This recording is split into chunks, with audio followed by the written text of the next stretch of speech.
अल्लाह के नबी सल्लल्लाहु अलैहि वसल्लम रात के अंधेरे में आप निकल पड़े, बेचैन परेशान हैं, भूख की वजह से करवटें बदल रहे हैं। आखिरकार उठ गए और बाहर निकल जाते हैं कि किसी सहाबी के ऊपर नजर पड़े और वो मेरी भूख को देखकर मुझे अपने घर ले जाए, 2-4 खजूरें खिला दे, थोड़ा सा पानी पिला दे, उसके घर में कोई चीज हो तो वो खिला पिला दे। अब बाहर निकल गए घर से, पैदल चल रहे हैं, क्या देखते हैं कि रास्ते में हजरत अबू बकर सिद्दीक चले आ रहे हैं। बुखारी शरीफ की रिवायत, अबू बकर सिद्दीक चले आ रहे हैं। हजरत अबू बकर सिद्दीक को देखा, आपने कहा कैसे आना हुआ है अबू बकर इतनी रात में? हजरत अबू बकर ने जवाब दिया, अल्लाह के नबी, मैं भूख की वजह से घर से निकला हूँ, भूख लगी हुई थी, घर में कुछ था नहीं, मैं निकल गया, टहलने लगा, शायद कहीं कुछ मिल जाए। अल्लाह के नबी ने जो जवाब दिया, इमाम बुखारी उसको नकल करते हैं, कहा, अरे अबू बकर, अल्लाह की कसम, जिस वजह से तुम निकले हो उसी भूख की वजह से मैं भी घर से बाहर निकला हूं। अब 1 से 2 हो गए, दोनों भूखे हैं।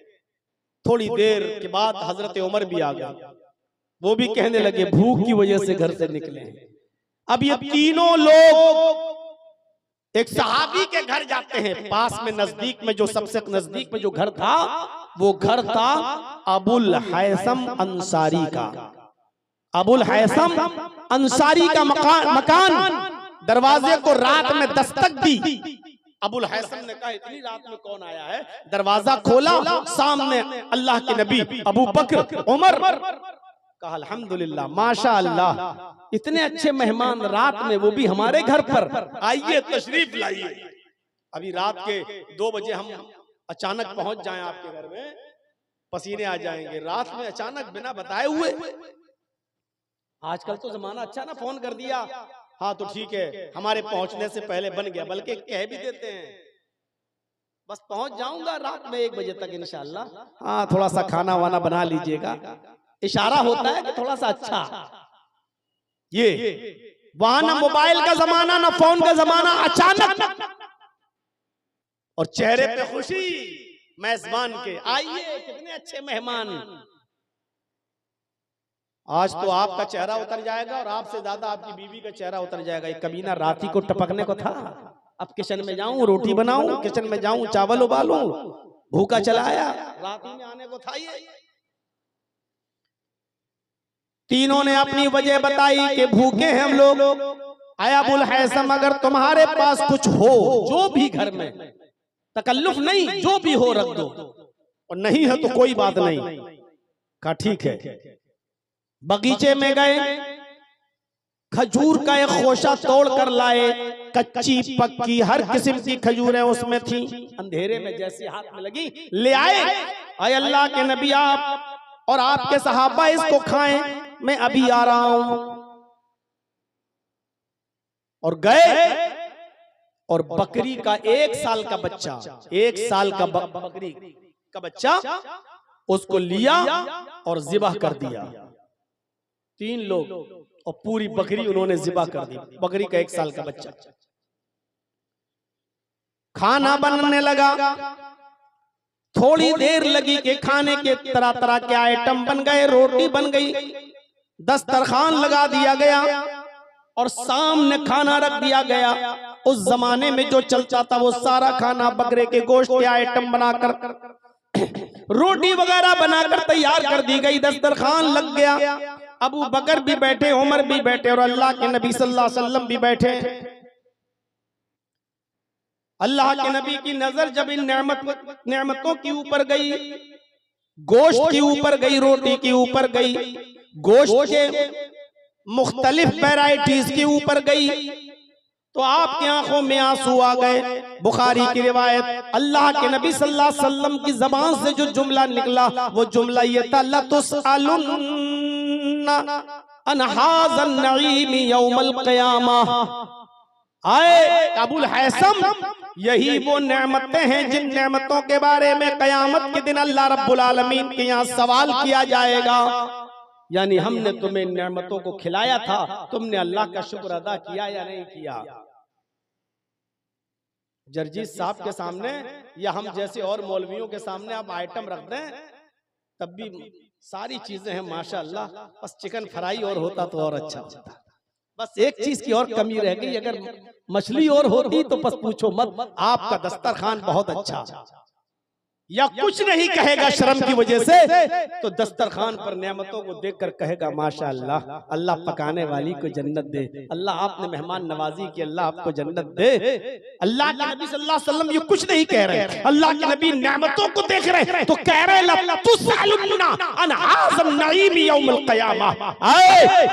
अबुल हैसम, कयामत के दिन इन नेमतों के बारे में सवाल होगा। अल्लाह ने खिलाया, तुमने शुक्र अदा किया कि नहीं किया। और उसके बाद का मंजर देखिएगा मेरे साथियों,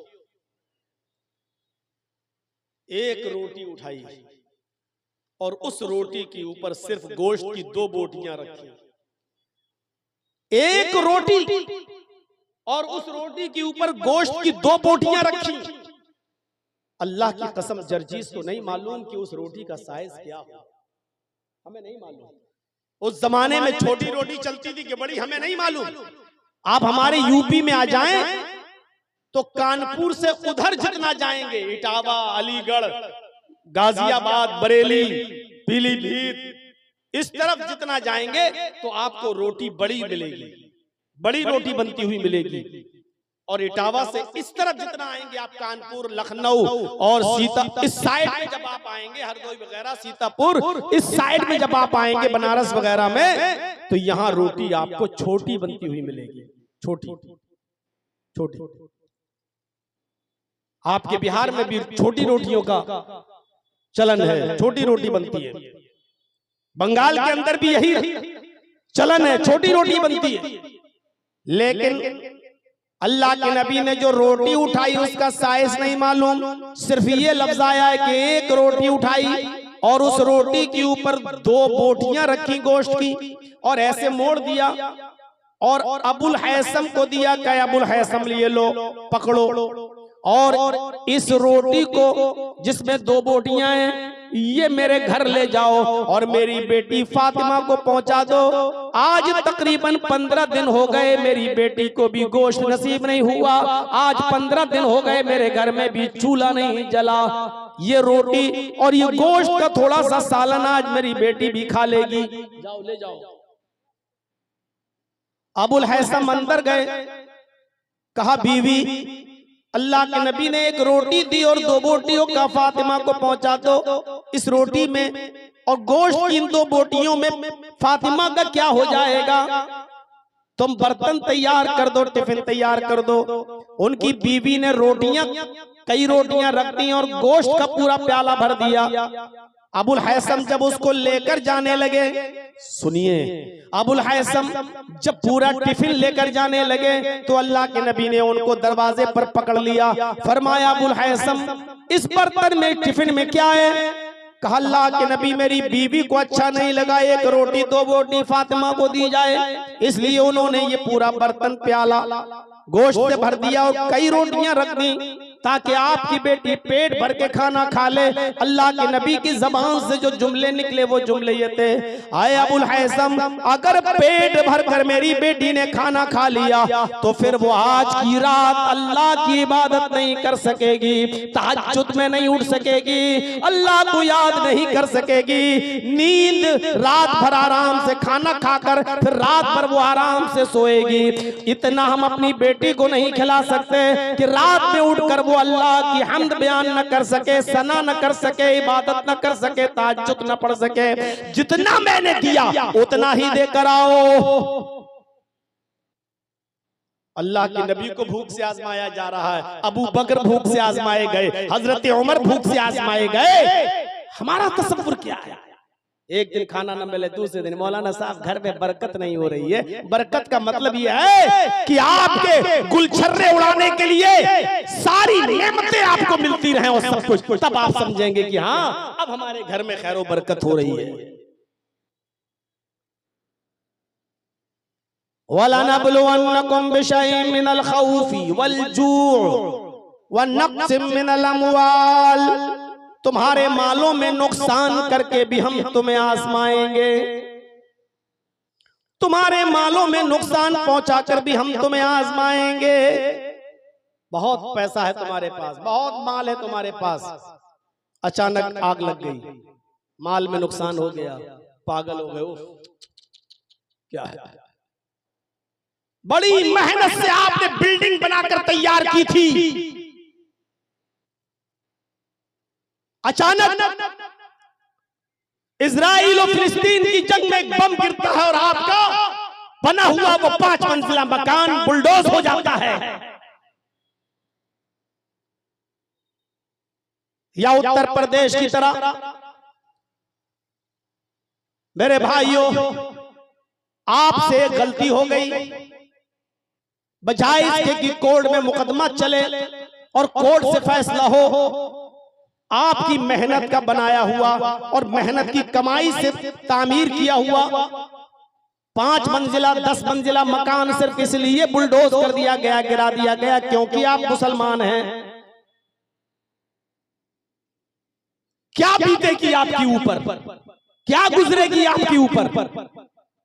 वह नक़्सिम मिनल अम्वाल, हम तुम्हारे मालों में नुकसान पहुंचा कर भी हम तुम्हें आजमाएंगे। सन 2002 का वो दंगा जो गुजरात की धरती पर हुआ, जैसा कि अभी शेख मुईन साहब बतला रहे थे, 1996 में सोनियावाड़े में तकरीर हुई, सन 1998 में मेरी हैत अहमदाबाद की सरजमीन पर तकरीर हुई थी, 98 में। जिन लोगों के यहां मैं रुका था, करोड़ों की बिल्डिंगों के मालिक थे, करोड़ों के उनके शोरूम थे,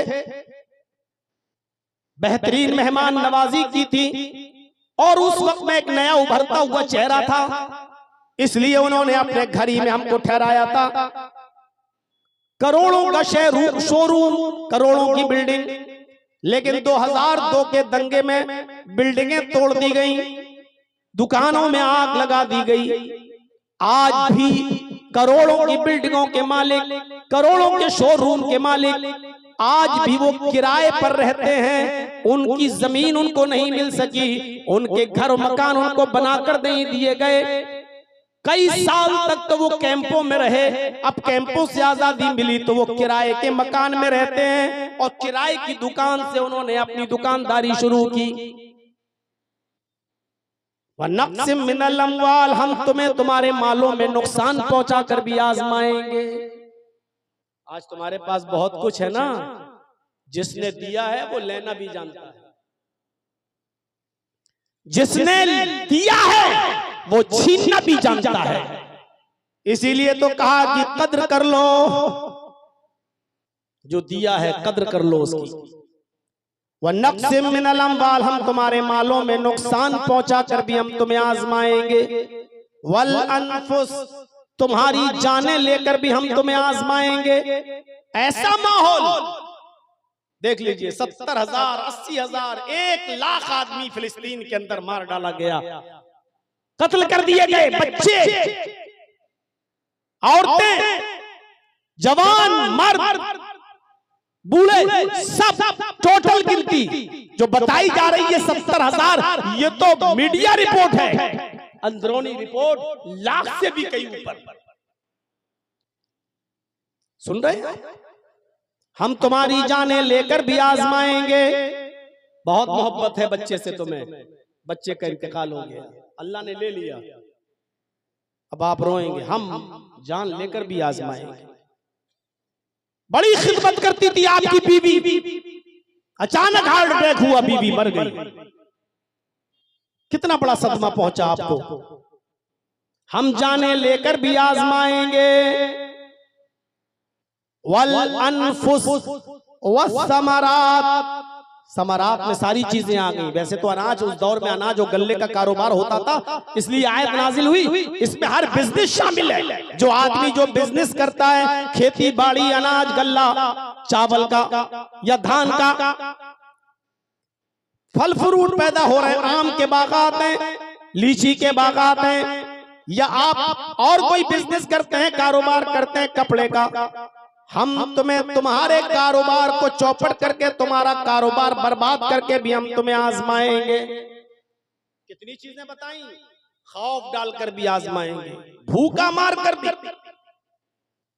सन 2014 में मैं हज करने के लिए गया था सऊदी अरब, अपनी माँ को और अपने बाप को लेकर। शेख असगर साहब और मौलाना हारून साहब भी हमारे साथ थे। सऊदी अरब की सरजमीन पर एक फिलिस्तीनी आदमी नमाज के बाद इमाम हरम से सवाल करता है। इमाम हरम से सवाल करता है फिलिस्तीनी नौजवान, और उसके सवाल का मफहूम यह था कि इमाम मोहतरम, हम लोग फिलिस्तीन में रहते हैं, हालात बड़े खराब हैं, कभी कभी खाना वक्त पे नहीं मिलता और कभी कभी तो घर में पीने के लिए पानी भी नहीं होता। इमाम मोहतरम, अगर हमारे घर में खाने के लिए खजूर भी ना हो और पीने के लिए पानी भी ना हो, सुबह में एक घूंट पानी भी ना पी सके, पानी भी ना हो, तो क्या मैं नियत से सहरी की नियत, सहरी रोजे की नियत क्या मैं कर सकता हूँ? यानी नियत से रोजा रख सकता हूँ। सहरी करने की नियत है लेकिन सहरी है ही नहीं, खाना नहीं है, मेरे पास पानी नहीं है, तो क्या सिर्फ इतना सोच लूं कि मैं रोजे से हूं तो बिना खाए पिए क्या इस नियत से रोजा हो जाएगा? इमाम हरम के आंखों में आंसू थे और उस नौजवान को कहा कि बिल्कुल इंशाअल्लाह तुम्हारा रोजा अल्लाह रब्बुल आलमीन के यहाँ कबूल हो जाएगा। सारे आमाल का दारो मदार नियत ही पर है। उस नौजवान ने फिर एक और सवाल दाग दिया उसी खाने काबा में कि इमाम मोहतरम, यही हाल इफ्तार के मौके पर भी हमारा होता है, एक खजूर तक नहीं है जिससे मैं इफ्तार कर सकूं और पानी का एक घूंट तक नहीं जिसको मैं पी सकूं। अगर हमारे पास इफ्तार करने के लिए कुछ न हो, न खाने के लिए खजूर हो, न पीने के लिए पानी का एक घूंट हो, तो क्या मैं नियत से रोजा इफ्तार कर सकता हूं? यानी सिर्फ ये सोच लूं कि हाँ मैंने इफ्तार कर लिया तो क्या नियत से इफ्तार हो जाएगा रोजा? इमाम हरम फूट फूट कर रोने लगे। इमाम हरम फूट फूट कर रोए। उनके रोने की आवाज मजमे में सब सुन रहे हैं, सब देख रहे हैं उनके आंसू, और उस नौजवान को बुलाते हैं और अपने सीने से लगाते हैं, और सीने से लगाकर इमाम हरम का जवाब यह है कि आए नौजवान, तेरे इस तरह रोजे का इनाम कोई नहीं दे सकता, तेरे इस तरीके से रोजा रखने का इनाम सिर्फ तेरे रब के पास है। अल्लाह बेहतर जानता है कि तेरे इस तरीके के रोजे रखने का इनाम अल्लाह तुझे क्या देगा, तेरे इस रोजे की कदर अल्लाह की नजर में क्या है, या अल्लाह ही बेहतर जानता है। दुनिया का कोई बादशाह, यहाँ तक के सऊदिया का बादशाह भी तुझे कुछ नहीं, चाहे कितना बड़ा इनाम दे दे, लेकिन वो तेरे रोजे का इनाम नहीं हो सकता है। तेरे रोजे का सही इनाम तो अल्लाह तुझे कयामत के दिन देगा। मेरे भाइयों, इन लोगों से पूछो जिनके पास खाने को कुछ नहीं, पीने को कुछ नहीं, और फिर भी रोजा रख रहे हैं। बेगैरतो, अल्लाह ने दौलत दी है लेकिन रोजा तुम्हें नसीब नहीं होता है। तुम कहते हो भूख बर्दाश्त नहीं होती है, तुम कहते हो कि बीड़ी नहीं छूटती है, तुम कहते हो बड़ा मेहनत और मजदूरी का काम हम घर पे करते हैं, इसलिए हमें मेहनत का करना पड़ता है, इसलिए रोजा नहीं रखते। तुम्हें नींद कैसे आ जाती है? तुम बिस्तर पे अपने आराम के साथ ख्वाबे खरगोश में मस्त होकर सो कैसे जाते हो? अल्लाह का अज़ाब तुम्हारे दिलों को चीर क्यों नहीं देता है? तुम कैसे आराम की नींद सो जाते हो बिस्तर पर? कैसे तुम्हें नींद आ जाती है बिस्तर पर? इस कश्मीरी नौजवान से पूछो, वला नब्लुवन्नकुम बिशैइन मिनल खौफ, खौफ डाल के भी आजमाएंगे। हर वक्त खौफ के साए में रहते हैं वो लोग। वलजू, भूखा मार कर भी आजमाएंगे। जितना भूखे वो लोग रहते हैं, हम और आप नहीं रह पा रहे हैं। वनक़्सिम मिनल अम्वाल, जितना मालों का नुकसान उतना उनका हुआ है, हमारा और आपका नहीं हुआ। वल अनफुस, जितनी जानें उनकी गई हैं, आज किसकी जानें जा रही हैं? वसमरात, खेतियां बाड़ियां कारोबार बिजनेस हम तुम्हें तबाह करके भी हम तुम्हें आजमाएंगे।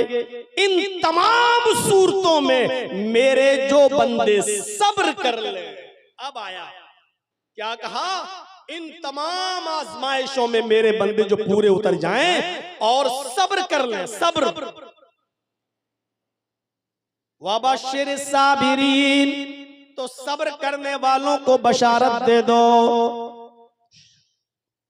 मुफस्सिरीन का इत्तिफाक, जन्नत की बशारत। वबश्शिरिस साबिरीन, ये हुक्म दिया जा रहा अल्लाह के नबी को, ऐ मोहम्मद सल्लल्लाहु अलैहि वसल्लम, इन सब्र करने वाले लोगों को जन्नत की खुशखबरी सुना दो, जो इन तमाम इम्तिहान में पास हो जाएं, पूरे उतरे, अल्लाह कि दीन को ना छोड़ें, शरीयत को ना छोड़ें, इस्लाम को तर्क न करें, ऐसे लोगों को तुम जन्नत की खुशखबरी सुना दो। अब ये सब मुसीबतें हैं, खौफ, भूख, मालों में नुकसान, जानों का जाना, कारोबार का बर्बाद होना, ये सब मुसीबतें हैं। आगे दुआ बताई जा रही है, सुनिएगा। अल्लज़ीना इज़ा असाबतहुम मुसीबा, जिन लोगों को जब कोई मुसीबत पहुंचे, मुसीबत कोई भी मुसीबत हो सकती है, कोई भी गम आ सकता है। अल्लाह ताला क्या कह रहा है, मेरे बंदो जब तुम्हें कोई मुसीबत पहुंचे, जब तुम्हें कोई मुसीबत तुम्हें घेर ले, कालू, तो मेरे बंदे उस मुसीबत से घबराते नहीं हैं, आपे से बाहर नहीं होते, अपना आपा नहीं खो देते हैं, बल्कि क्या करते हैं, अल्लाह के बंदों का काम क्या होता है, मोमिनों का काम क्या होता है, जब उनके ऊपर मुसीबत आती है, कालू, उस मुसीबत को पहुंचने के बाद, उस मुसीबत को देखने के बाद उनकी जबान से जुमला निकलता है, इन्ना लिल्लाहि व इन्ना इलैहि राजिऊन, हम सब अल्लाह की तरफ से हैं और अल्लाह ही की तरफ हम सबको लौट कर जाना है। हम सब अल्लाह ही की तरफ से हैं और अल्लाह की तरफ लौट कर जाना है। बड़ी बदकिस्मती ये है हमारी और जहालत ये है हमारी कि हम ये समझते हैं कि ये कोई मर जाए तो मरने की खबर सुनो तब ये दुआ पढ़ो, इन्ना लिल्लाहि व इन्ना इलैहि राजिऊन। ये हमारी जहालत है। ये अलग बात है कि मौत भी एक मुसीबत है, गम का पहाड़ टूटता है मौत की खबर सुनकर, तो उस वक्त भी ये दुआ पढ़ी जा सकती है, लेकिन सिर्फ मौत ही गम लेकर नहीं आती है, मौत ही गम लेकर नहीं आती, खौफ का माहौल पैदा हो जाए ये भी गम है। इन्ना लिल्लाहि व इन्ना इलैहि राजिऊन। कोई बहुत बड़ी परेशानी आ जाए, इन्ना लिल्लाहि व इन्ना इलैहि राजिऊन। रात में कोई अहम काम कर रहे हो, अचानक लाइट चली जाए, ये भी एक मुसीबत है। इन्ना लिल्लाहि व इन्ना इलैहि राजिऊन। 1 लाख रुपए का मोबाइल खरीदा, साफ एप्पल का फोन है, आईफोन है, अभी 2 ही दिन हुए, खो गया, चोरी हो गया, कहां चला गया, पता चला मोबाइल गायब, कोई चीज खो गई। इन्ना लिल्लाहि व इन्ना इलैहि राजिऊन। ये सब दुआ पढ़ी जाती है, पढ़ना चाहिए। अल्लज़ीना इज़ा असाबतहुम मुसीबा, जब मुसलमानों को कोई तकलीफ पहुंचती है, कोई मुसीबत उनके पास आती है, तो ये घबराते नहीं हैं, उस मुसीबत को मोस्ट वेलकम कहते हैं, उस मुसीबत का स्वागत करते हैं और कहते हैं इन्ना लिल्लाहि व इन्ना इलैहि राजिऊन। अल्लाह तो कह रहा है कि मुसलमान तो वो है कि मुसीबत से घबराता नहीं है, बल्कि मुसीबत के मौके पर वो अल्लाह पर तवक्कुल करता है। अल्लाह के नबी जनाब मोहम्मद रसूलुल्लाह गारे सौर में है, अबू बकर कह रहे हैं कि काफिर हमारे पहाड़ी तक आ गए, अल्लाह के रसूल अगर ऐसे देखेंगे तो हम पकड़ लिए जाएंगे। अल्लाह के नबी घबराए नहीं, कितनी बड़ी मुसीबत, जो मोहम्मद को जिंदा पकड़ के लाएगा उसको 100 ऊंट इनाम दिए जाएंगे। 100 ऊंट के लालच में लोग पीछा कर रहे हैं मोहम्मद रसूलुल्लाह को पकड़ने का। आप जिस गार में छिपे हैं उस गार तक पकड़ने वाले काफिर आ चुके हैं। अगर देख ले तो अल्लाह के नबी की इसका सर दिखाई दे जाए, लेकिन अल्लाह ने उनकी आंखों पे पर्दा डाल दिया, वो अल्लाह के नबी को देख नहीं सके। इतनी बड़ी मुसीबत नबी के ऊपर, लेकिन अल्लाह के अबू बकर कह रहे हैं अल्लाह के नबी वो हमारे सर पर। अल्लाह के नबी क्या कह रहे हैं, ला तहज़न इन्नल्लाह माअना, ऐ अबू बकर घबराओ नहीं, अल्लाह हमारे साथ है। ऐ अबू बकर घबराओ नहीं, अल्लाह हमारे साथ है। यानी मुसीबत आई घबराए नहीं। मोमिन का शेवा ये होता है कि जब उसके पास मुसीबत आए तो वो घबराए नहीं, बल्कि क्या पढ़े, इन्ना लिल्लाहि व इन्ना इलैहि राजिऊन। अब एक वाकया सुनाता हूं बुखारी से, दिलचस्प। देखिए दुआ है, हम सब अल्लाह ही की तरफ से और अल्लाह ही की तरफ लौट के जाना है। दुआएं आजकल हम पढ़ते कहाँ हैं, बस बहस करते हैं। फर्ज नमाज के बाद दोनों हाथ उठा के दुआ मांगना चाहिए कि नहीं मांगना चाहिए, इमाम जब मांगे तो उसके साथ हाथ उठाना चाहिए कि नहीं उठाना चाहिए, कब्रिस्तान में जाएं तो हाथ उठाकर दुआ कर सकते हैं कि नहीं कर सकते हैं, ईद की नमाज पढ़ने के बाद ईदगाह में हाथ उठाकर दुआ पढ़ सकते हैं। बहस करवा लो हमसे बस। अरे दुआ करने से आपको कौन रोक रहा है? गौर करो, इन तमाम मुसीबतों में सबसे बड़ी मुसीबत क्या है? आपके किसी अजीज और किसी करीब का इंतकाल हो जाए, मसलन आपकी बीवी का इंतकाल हो जाए, मसलन आपके बेटे का इंतकाल हो जाए, तो ये चीज सबसे बड़े गम को लेकर आती है। सबसे बड़ा गम यह है। इस मौके पर क्या दुआ पढ़नी चाहिए? इन्ना लिल्लाहि व इन्ना इलैहि राजिऊन। अल्लाह के नबी सल्लल्लाहु अलैहि वसल्लम इसके आगे एक दुआ और पढ़ते थे, जरा सुनिएगा मेरे भाइयों, और ये दुआ याद कर लीजिएगा, बहुत काम आएगी। आज मैं कुछ सिखा के जा रहा हूं आपको, कुछ सीख लीजिएगा। अल्लाह के नबी सल्लल्लाहु अलैहि वसल्लम जब किसी के इंतकाल की खबर सुनते तो आप क्या दुआ पढ़ते? इन्ना लिल्लाहि व इन्ना इलैहि राजिऊन। इसके बाद एक जुमला और, अल्लाहुम्मा अजिरनी फी मुसीबती वखलिफ ली खैरम मिनहा। छोटा सा टुकड़ा है बस, कितने लोगों को याद होगा? और याद होगा भी नहीं। अभी हमारे जहन सेट नहीं है, हमें दूसरी चीजें जल्दी याद हो जाती हैं, दुआएं जल्दी याद नहीं होती हैं। हर साल रमजान के महीने में शबे कदर में माइक लेके सिखाना पड़ता कि दुआ पढ़ो, अल्लाहुम्मा इन्नका अफ़ुव्वुन तुहिब्बुल अफ़्व फ़अफ़ु अन्नी। इतनी सी दुआ याद नहीं हो पाई, इतनी सी दुआ, और बार बार याद कराया जाता है कि ये दुआ पढ़ो शबे कदर में। ये दुआ पढ़ा करते थे अल्लाह के रसूल, अल्लाहुम्मा इन्नका अफ़ुव्वुन तुहिब्बुल अफ़्व फ़अफ़ु अन्नी। हर साल बताना पड़ता है। अरे रोजाना हमारे मोहल्लों में, आपके शहर, कोई ना कोई इंतकाल करता रहता है। ये दुआ पढ़ने में क्या हर्ज है? इतनी सी दुआ, इन्ना लिल्लाह तो याद है, इन्ना लिल्लाहि व इन्ना इलैहि राजिऊन। अल्लाहुम्मा, अब ये दुआ याद करना है बस, अल्लाहुम्मा अजिरनी फी मुसीबती। आय अल्लाह मेरी मुसीबत में मुझे बेहतरीन अज्र अता फरमा, वखलिफ ली खैरम मिनहा, और जो तूने मुझसे छीना है उससे बेहतर चीज तू हमें अता फरमा दे। जो तूने मुझसे छीना है उससे बेहतर चीज तू हमें अता फरमा दे। 5-6 बेटों के बाद, बेटियों के बाद एक बेटा मिला, अभी 2 साल का हुआ, उसका भी इंतकाल हो गया। पढ़िए, अल्लाह इन्ना लिल्लाहि व इन्ना इलैहि राजिऊन। अल्लाहुम्मा अजिरनी फी मुसीबती वखलिफ ली खैरम मिनहा।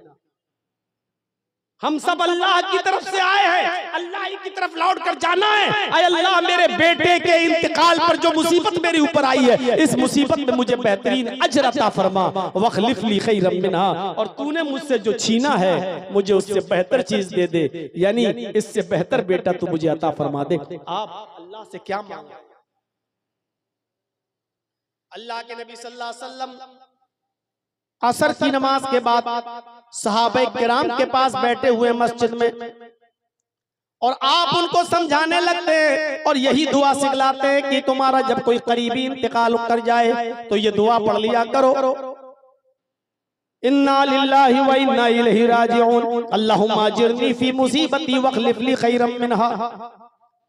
इसी सहाबा की महफिल में हजरत अबू सलमा रजी अल्लाह ताला अन्हु बैठे हुए हैं। सहाबा में बहुत से सहाबा थे, अबू सलमा भी थे। अबू सलमा कहते हैं, अल्लाह के नबी ने जब ये दुआ बताई तो मैंने इस दुआ को याद कर लिया। अल्लाह के नबी ने ये दुआ सिखलाई, मैंने इस दुआ को याद कर लिया, और जब मैं अपने घर पे पहुंचा तो मेरी बीवी ने, उम्मे सलमा ने कहा, आज आप बड़ी देर से आए, असर के बाद आप जल्दी आ जाया करते थे, फिर बाजार से खाना पकाने के लिए कुछ लेने जाया करते थे, और आज आप इतनी देर से आए हैं कि अब मगरिब की अज़ान अभी हो जाएगी, आप फिर मस्जिद में चले जाएंगे, खाने पकाने में देर हो जाएगी। कहां रह गए थे आज? आज देर कैसे हो गई आने में? आज देर कैसे हो गई आने में? हजरत अबू सलमा कहते हैं, मेरी बीवी आए उम्मे सलमा, आज अल्लाह के नबी ने असर की नमाज के बाद लोगों को रोक लिया, कुछ समझाने लगे, दर्स देने लगे, और आज आपने एक दुआ भी सिखलाई, जब तुम्हारे किसी अजीज का इंतकाल हो जाए तो ये दुआ पढ़ लिया करो, इन्ना लिल्लाहि व इन्ना इलैहि राजिऊन, अल्लाहुम्मा अजिरनी फी मुसीबती वखलिफ ली खैरम मिना। उम्मे सलमा कहती हैं कि मेरे शौहर अबू सलमा ने जब ये दुआ मुझे बताई कि अल्लाह के नबी ने मस्जिद में ये दुआ सहाबा को सिखाई, तो मैंने अपने शौहर से ये दुआ सुनी तो मैंने भी इस दुआ को याद कर लिया। ये दुआ तो सबको याद थी, इन्ना लिल्लाहि व इन्ना इलैहि राजिऊन, इतना सा याद करना था, अल्लाहुम्मा अजिरनी फी मुसीबती वखलिफ ली खैरम मिना। इतनी बार मैं इस दुआ को पढ़ चुका हूं कि शायद अब आपको भी याद हो गया होगा। किसी को खड़ा करके पूछें, इतनी बार मैं दोहरा चुका हूं कि शायद आपको याद हो गई हो। अल्लाहुम्मा अजिरनी फी मुसीबती वखलिफ ली खैरम मिनहा। अब सर नीचे हो गए, कहीं मौलाना हम ही को खड़ा करके ना पूछ ले, हमको खड़ा ना कर दे। इतनी सी दुआ हजरत उम्मे सलमा कहती है मैंने याद कर ली, जब किसी का इंतकाल होता मैं ये दुआ पढ़ लेती।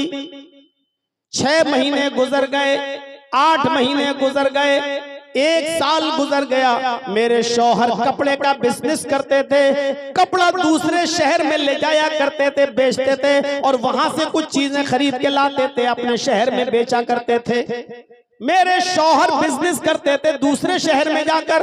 एक दिन मेरे शौहर बिजनेस के लिए निकले और वहां पहुंच गए, और वहां से बहुत सा सामान लेकर जब मेरे घर की तरफ आए, अपने शहर की तरफ जब चलने लगे तो रास्ते में बीमार पड़ गए। अबू सलमा बीमार पड़ गए। ओफो, जो चीज बताने जा रहा हूं गौर से सुनो मेरे भाइयों। उम्मे सलमा कहती हैं मेरे शौहर बाहर गए और वहां से जब लौटे दूसरे शहर से तो बीमार पड़ गए, और रास्ते ही में उनका इंतकाल हो गया। अबू सलमा उसी बीमारी में इंतकाल कर गए। मेरे कानों में खबर पहुंचाई गई, कोई दौड़ता हुआ आया, उसने मुझे बताया कि तुम्हारे शौहर अबू सलमा बीमार पड़ गए थे रास्ते में और उनका इंतकाल हो गया। मैंने अपने शौहर के इंतकाल की जब खबर सुनी तो मैंने यही दुआ पढ़ ली जो मुझे याद थी, इन्ना लिल्लाहि व इन्ना इलैहि राजिऊन।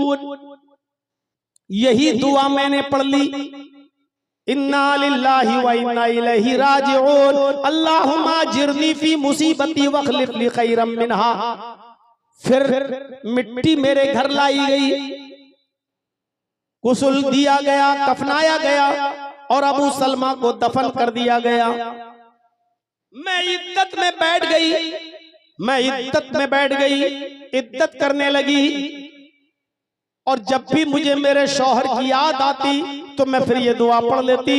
शौहर की याद आती, ये एक गम था, तो मैं ये दुआ पढ़ लेती, यही इन्ना लिल्लाहि व इन्ना इलैहि राजिऊन, अल्लाहुम्मा अजिरनी फी मुसीबती वखलिफ ली खैरम मिना।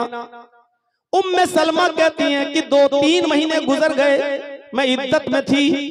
एक दिन मुझे शौहर की याद आई तो मैं ये दुआ पढ़ने लगी।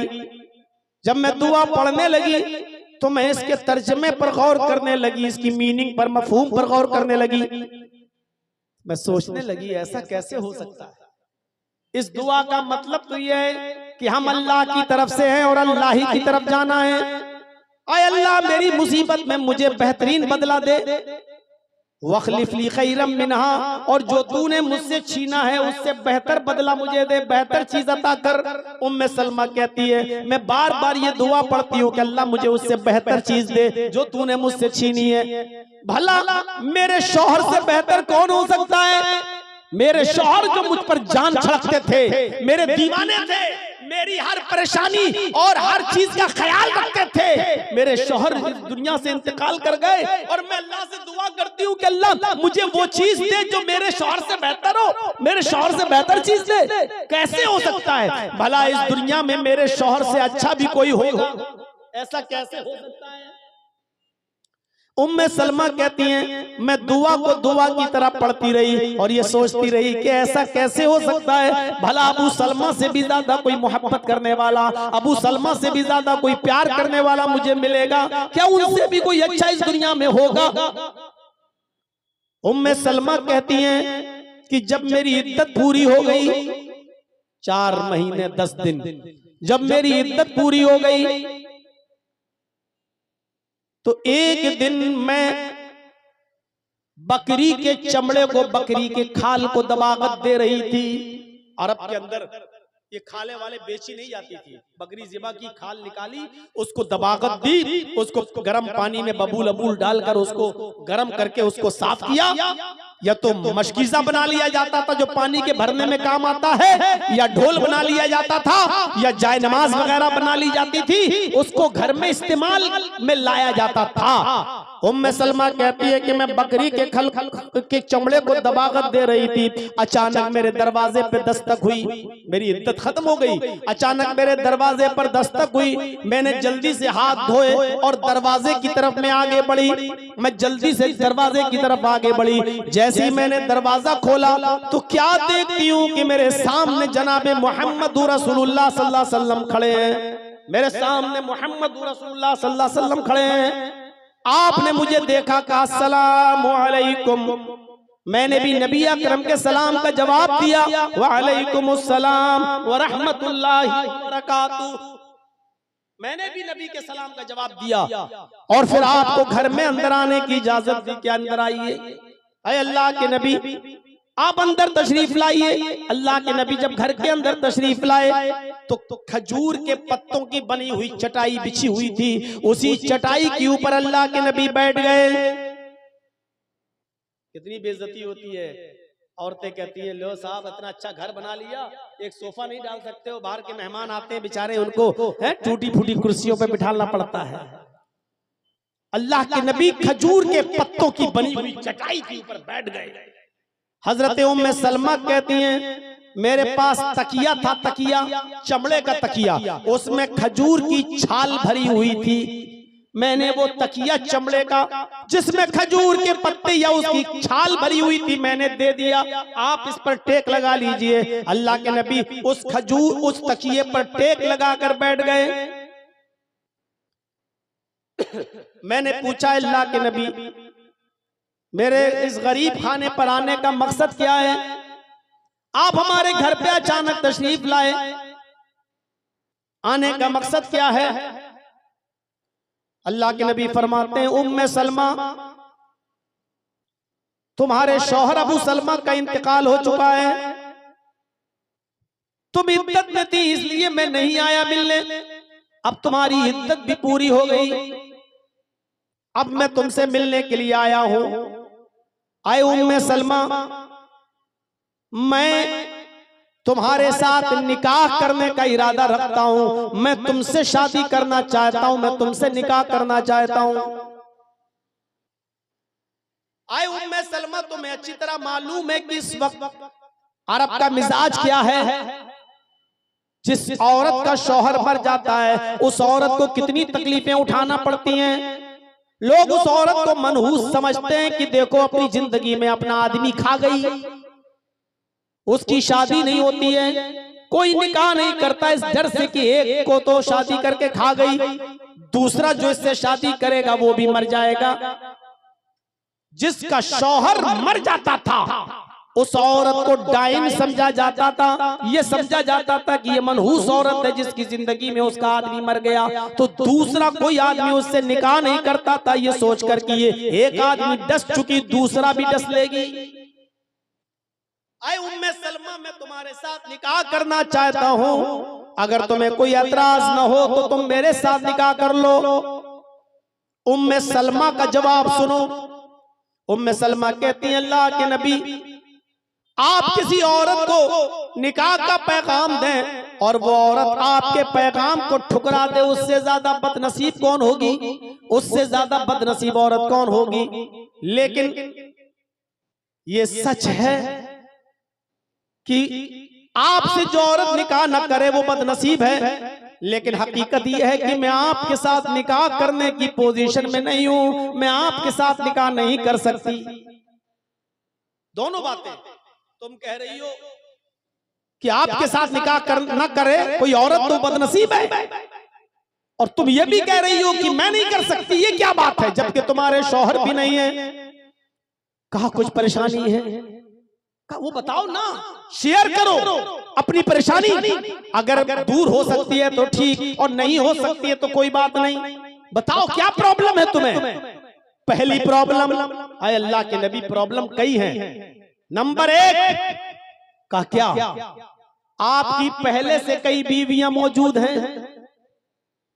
आपकी पहले से कई बीवियां मौजूद हैं। मैं शौकन बर्दाश्त नहीं कर सकती। मेरी गैरत किसी शौकन की तू तलाक सुनने की नहीं है। मेरी गैरत बर्दाश्त नहीं कर सकती।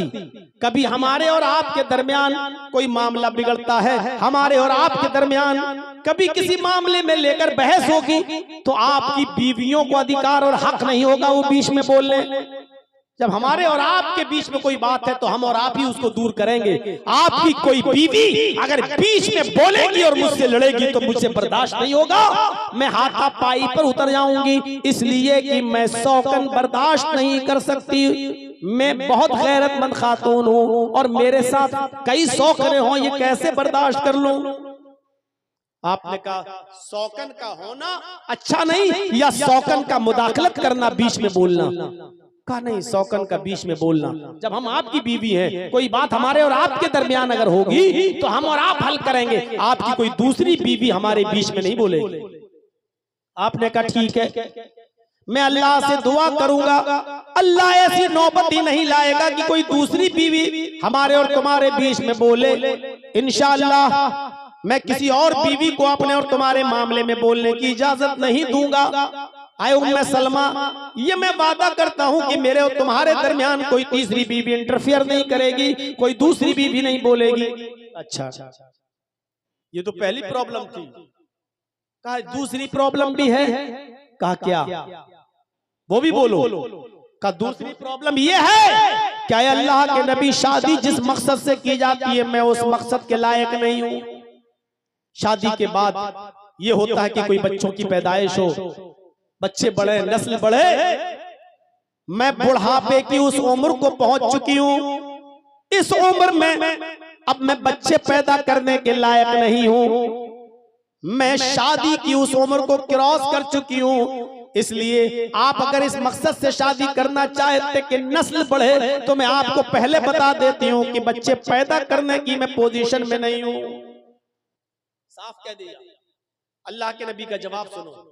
आए उम्मे सलमा, बुढ़ापे की जिस दहलीज पर तुमने कदम रख दिया है, तकरीबन मैं भी उसी दहलीज पर कदम रखे हुए हूं। तुम जितनी उम्र की हो उतनी उम्र का मैं भी हूं। लिहाजा उम्र में कोई मसला नहीं है, और शादी में बच्चों की पैदाइश की वजह से नहीं कर रहा हूं। इस रस्म को खत्म करने के लिए करना चाहता हूं जो अरब के अंदर है, जो किसी बेवा औरत को शादी करने का अधिकार नहीं देती है। मैं चाहता हूं कि मैं बेवा औरत को निकाह में ले आऊं, एक बेवा से शादी कर लूं ताकि ये रस्म टूट जाए और लोग बेवा औरतों से निकाह करने लगे और बेवा औरत को भी हक हासिल हो कि किसी शौहर को ढूंढे और आदमी को और शादी कर ले। बेवा औरत को भी घर बसाने का हक हासिल हो जाए, इसलिए मैं शादी कर रहा हूं। हजरत उम्मे सलमा कहती हैं कि ठीक है, आपने मेरी 2 परेशानियां दूर कर दी, लेकिन मुझे एक तीसरी प्रॉब्लम और है। मुझे एक तीसरी परेशानी भी है जिसकी वजह से मैं शादी नहीं कर सकती। कहा वो क्या है, और वो आखिरी प्रॉब्लम है। अल्लाह के नबी ने कहा बताओ। कहने लगी, आए अल्लाह के रसूल, मेरे शौहर अबू सलमा का इंतकाल हो गया है। वो अपने बच्चे छोड़कर गए हैं और बच्चे भी काफी बड़े बड़े हो चुके हैं। वो अपने बच्चे छोड़कर गए हैं, आप उससे शादी करना चाहते हैं। अबू सलमा के इंतकाल के बाद उन बच्चों की परवरिश मैं करती हूँ, उन बच्चों को मैं पालती हूँ, उन बच्चों का पालन पोषण मैं करती हूँ, उन बच्चों की किफालत मेरे जिम्मे है। अगर आप ये चाहते हैं कि मैं सिर्फ उम्मे सलमा से शादी कर लूं और ये बच्चे उम्मे सलमा के मायके वाले संभालें, बच्चों के मामू आए और बच्चों को ले जाएं, बच्चों के नाना आए बच्चों को ले जाएं।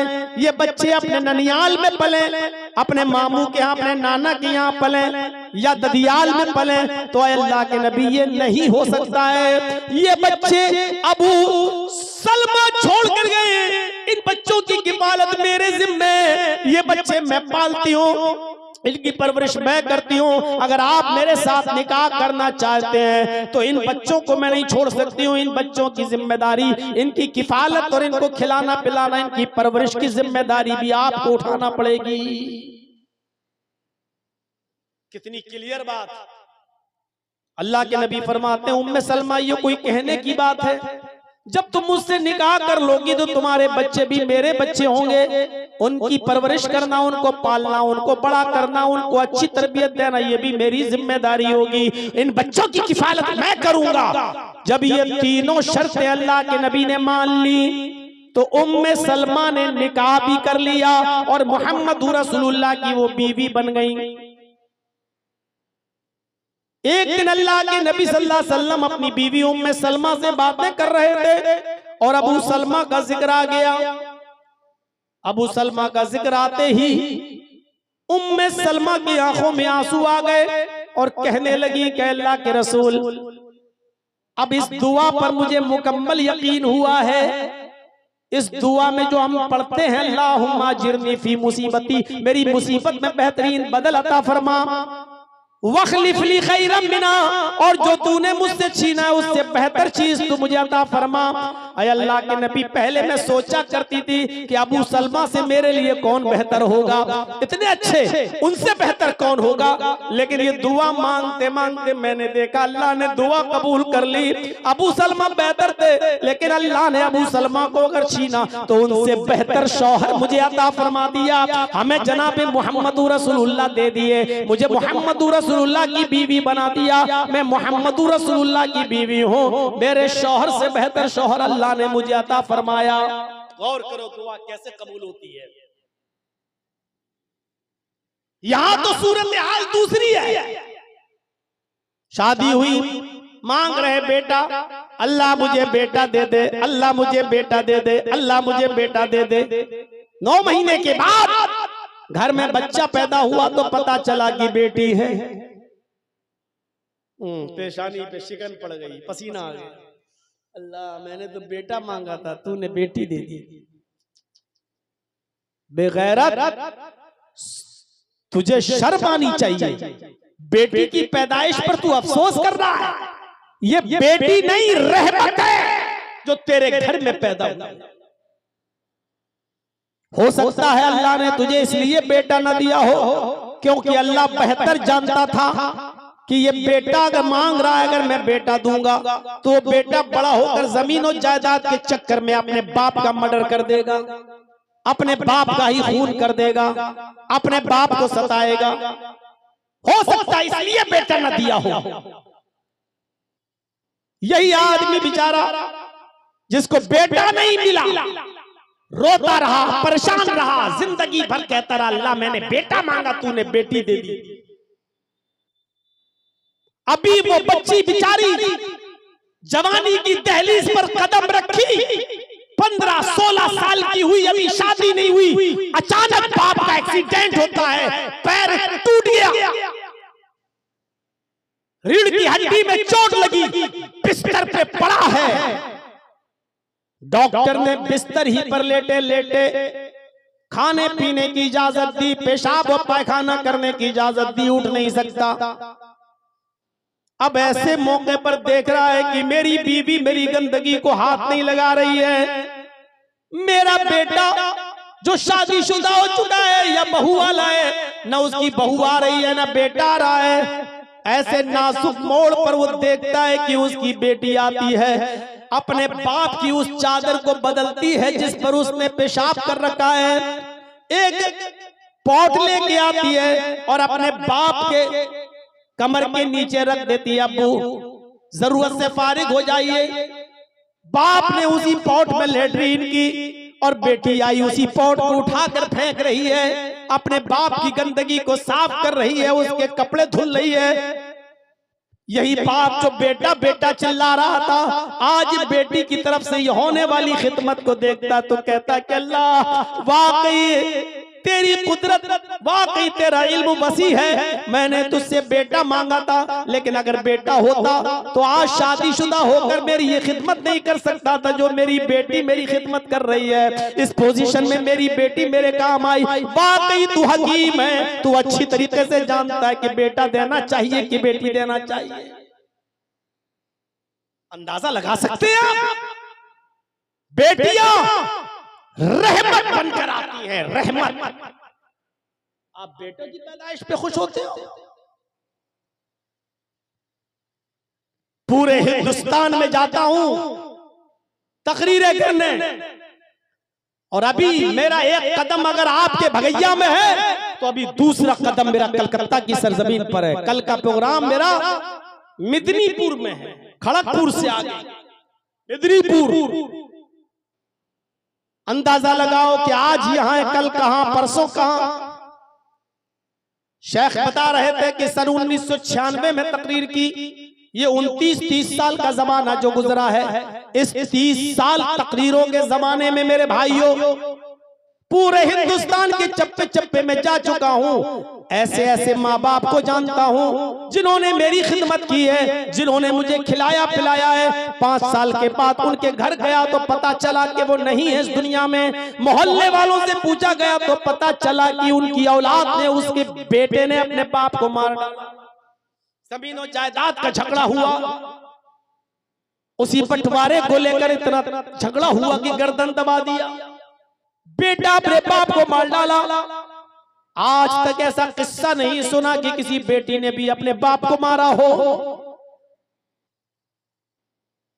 बेटियां रहमत बनकर आती हैं और आप उनको जहमत समझते हो।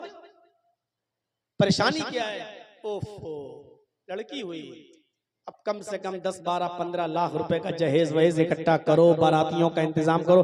प्रॉब्लम ये है, अब ये 3 अप्रैल को मेरी बेटी की भी शादी थी, यही 3 अप्रैल को। आज 18 अप्रैल है, 16, 17 यानी अब तो 12 बजे के बाद 18, यही 3 अप्रैल को मैंने अपनी बेटी की शादी की।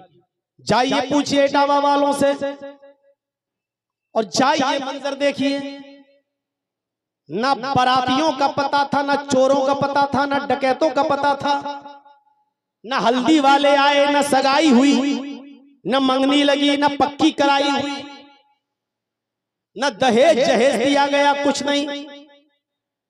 कासगंज इलाका है, जिला कासगंज। लड़का सिविल इंजीनियर है, पढ़ता, जॉब है उसकी दिल्ली में। चंद लोगों पर मुश्तमिल, चंद लोग, गिनती के 10-12 लोग बस आते हैं। मस्जिद में निकाह होता है, दूर से आए थे इसलिए खाना भी खिला दिया गया। दूर से ना आते तो खाने का भी इंतजाम नहीं करता। लड़की वालों के लिए है ही नहीं कि वो खाना खिलाएं। क्यों खिलाएं? चूंकि 150 किलोमीटर से चल के आए थे इसलिए खाने वाने का इंतजाम किया। मगरिब के बाद निकाह हुआ और इशा के बाद रुखसती कर दी। ना एक वीडियो बनी, ना बाराती आए, ना मैंने कोई खाना बनवाया, ना पकवान किया। मैंने खुद अपने मोहल्ले के लोगों को भी नहीं बुलाया, मैंने अपने सगे खाला खालुओं को नहीं बुलाया, मामुओं को नहीं बुलाया।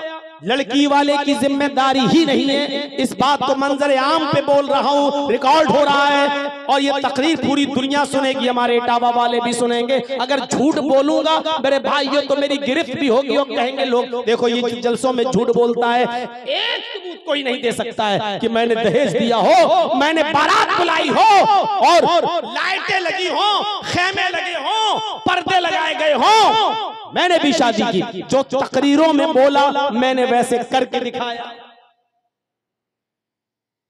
अब आप अपने इलाके के मौलवियों पे नजर रखो और देखो कि ये अपनी बेटियों की शादी कैसे करते हैं, ये अपने बेटों की शादी कैसे करते हैं। आप नजर रखो और मौलवियों पे भी नजर रखो कि ये गैर शादीशुदा ये कैसे शादी करता है। देखो इस 30 साल की जिंदगी में कितनी इस्लाह हुई, आप गौर करें। आप लड़के ही मारते हैं अपने माँ बाप को, लड़कियां नहीं। हाँ, मौलाना साहब, लड़की पूरे खानदान का नाम डुबो देती है, ये सच है, आप सही कह रहे हैं। आपको उस वक्त तकलीफ होती है जब आपके घर में कोई लड़की पैदा हुई, बड़ी हुई, और आप जहां शादी करना चाहते हैं वो लड़की तैयार नहीं, वो दूसरी जगह शादी करना चाहती है, किसी गैर आदमी से निकाह करना चाहती है, और ऐसा भी हो सकता है कि वो किसी गैर मुस्लिम से शादी करना चाहती हो। अब आपके सर घूमते हैं कि अब क्या होगा, और जब वो किसी गैर के साथ भागती है तो आप कहते हैं कि अच्छा था ये पैदा होते ही मर जाती है। तो इसमें लड़की का कसूर नहीं है जो भाग रही है किसी गैर के साथ, इसमें कसूर है आपकी तरबियत का, इसमें कसूर है आपकी परवरिश का। आपने अपनी बेटी को वो तरबियत ही नहीं दी, क्यों गई गैर मुस्लिम के साथ, क्यों भागी वो किसी मुसलमानी के साथ, लेकिन भागकर शादी क्यों की, क्यों? इसमें गलती आपकी रही, आपने उसको एंड्रॉइड मोबाइल दे दिया, ले बेटी 30,000 का मोबाइल है ओप्पो का, ले विवो का, ले सैमसंग का, सिम भी दे दी, नेट पैक भी डाल दिया। अब वो आपकी बेटी चला रही है, फेसबुक भी चला रही है, मैसेंजर भी चला रही है, व्हाट्सएप भी चला रही है। पढ़ने के लिए भी आपने ऐसा स्कूल उसका चॉइस किया जहां लड़के और लड़कियां दोनों बैठ के पढ़ रहे हैं। इंटरवल में स्कूल की कैंटीन में बनी हुई होटल पे लड़के और लड़कियां दोनों बैठकर चाय पी रहे हैं। अब तेरी लड़की किसी गैर के साथ भागेगी नहीं तो क्या तेरी आरती उतारेगी? तरबियत आपने गलत दी तो लड़की फिर उसका कसूर क्या है? हजरत मरियम मस्जिद के मेहराब के अंदर मौजूद है और उनके पास बेमौसम फल आ जाता है। हजरत मरियम के पास बेमौसम फल आ जाता है, जिस फल का मौसम नहीं वो।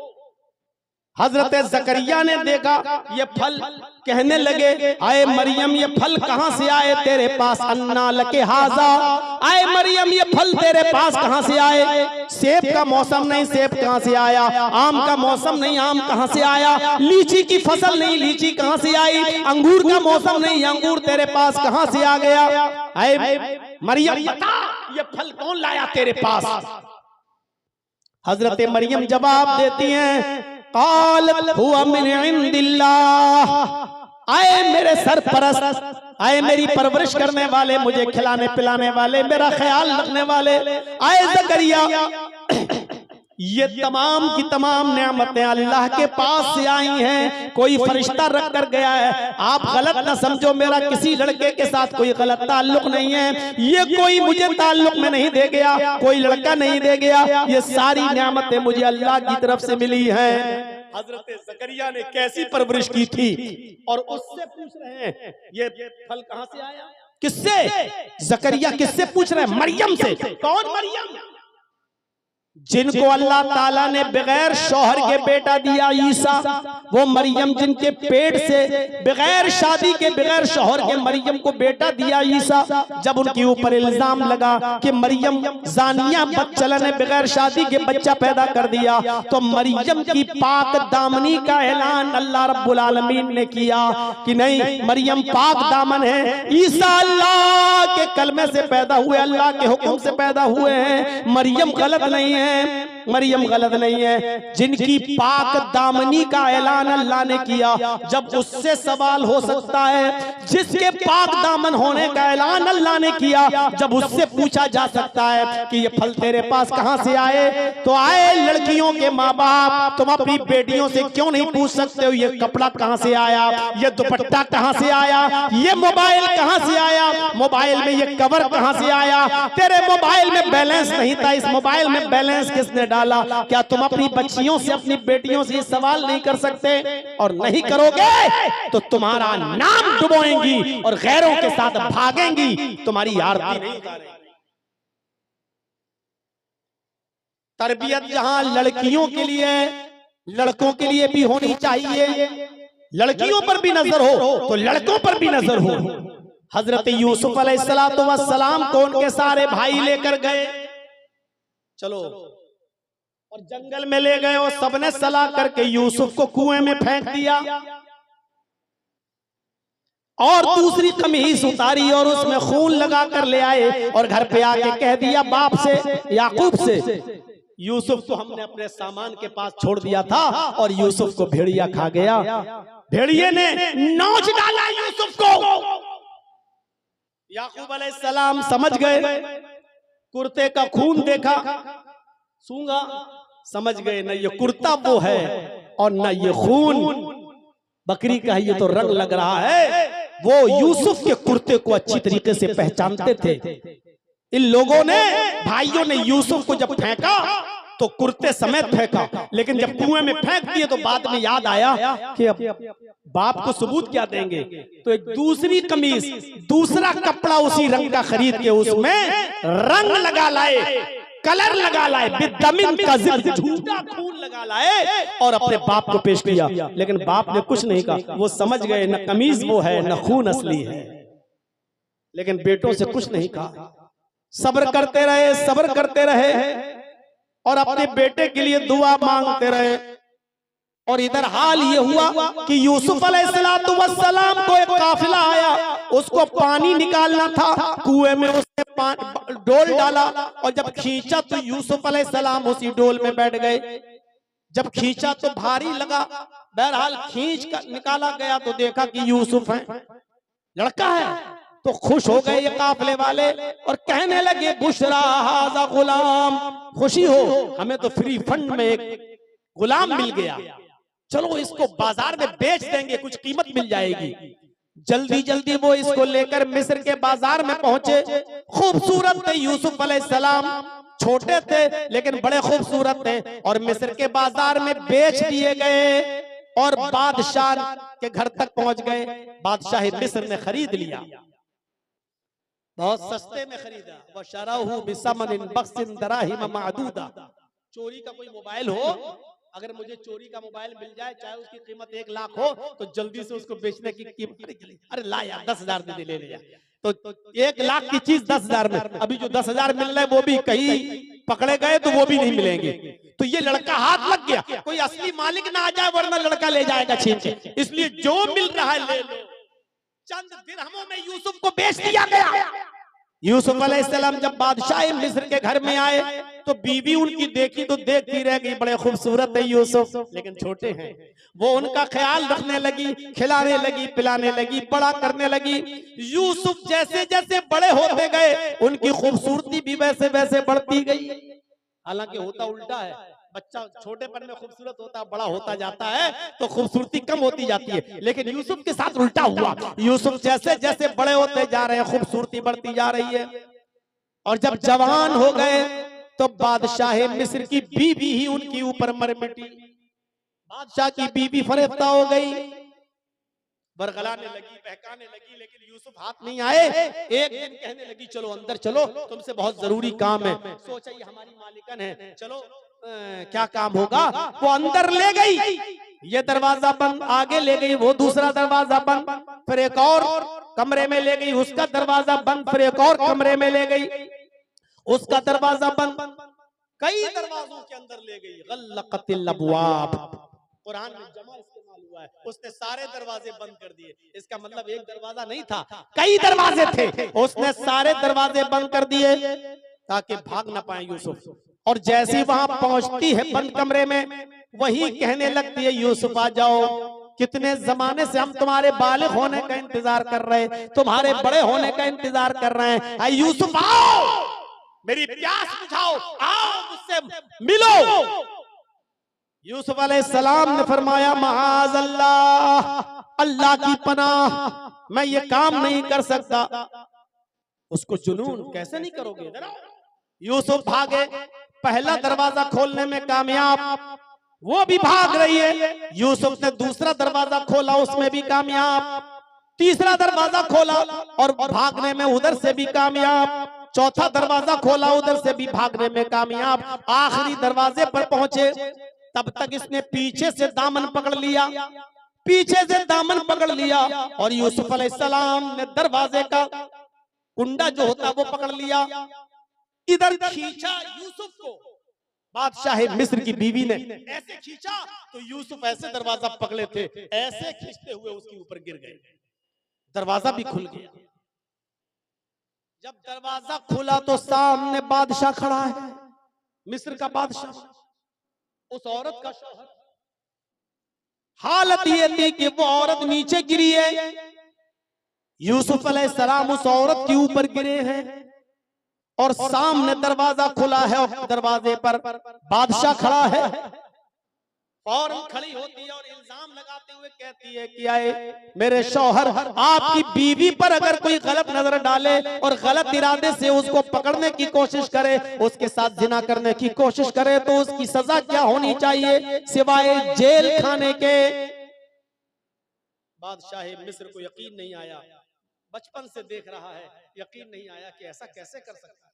कहा ठीक है, जेल में तो जाएगा लेकिन पहले मुकदमा चलेगा, अदालत से साबित तो हो जाए।